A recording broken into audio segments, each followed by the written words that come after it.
வணக்கம் ஆனந்தி. தொகுதி மறுசீரமைப்பு தொடர்பாக மத்திய அரசின் முன்மொழிவுகள் குறித்து விவாதிக்க அனைத்து கட்சி கூட்டத்தை கூட்ட வேண்டும் என வலியுறுத்தி பிரதமர் நரேந்திர மோடி அவர்களுக்கு காங்கிரஸ் தலைவர் மல்லிகார்ஜுன கார்கே கடிதம் எழுதியுள்ளார். கடந்த ஜூலை மாதம் 16ஆம் தேதி இந்த கோரிக்கையை வலியுறுத்தி தான் கடிதம் எழுதியிருந்ததாகவும், தற்போது நாடாளுமன்ற சிறப்பு கூட்டத்தொடர் கூட்டப்படலாம் என்ற மத்திய நாடாளுமன்ற விவகாரத்துறை அமைச்சர் திரு கிரண் ரிஜிஜு அவர்கள் ஒரு தொலைக்காட்சி பேட்டியில் தெரிவித்ததால் மீண்டும் இந்த கோரிக்கையை வலியுறுத்தியதாகவும் அவர் குறிப்பிட்டுள்ளார். மேலும் மழைக்கால கூட்டத்தொடர் ஒத்திவைப்பில் ஏற்பட்டுள்ள தாமதத்திற்கு இதுவே காரணமாக இருக்கலாம்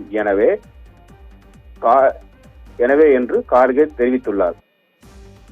காங்கிரசின் 3 முக்கிய கோரிக்கைகளை வைத்துள்ளது. மக்களவையில் தற்போது 540 உறுப்பினர்கள் கொண்ட பலத்தை மேலும் 25 ஆண்டுகளுக்கு தக்க வைக்க வேண்டும் என்றும், மாநில வாரியமான தற்போதைய பிரதிநிதித்துவத்தையும் மேலும் 25 ஆண்டுகளுக்கு தக்க வைக்க வேண்டும் என்றும், 2029ஆம் ஆண்டு மக்களவை தேர்தலுக்கு முன் பெண்களுக்கு 33% இட ஒதுக்கீட்டை அமல்படுத்த வேண்டும் என்பதாகவும் கோரிக்கை வைக்கப்பட்டுள்ளது.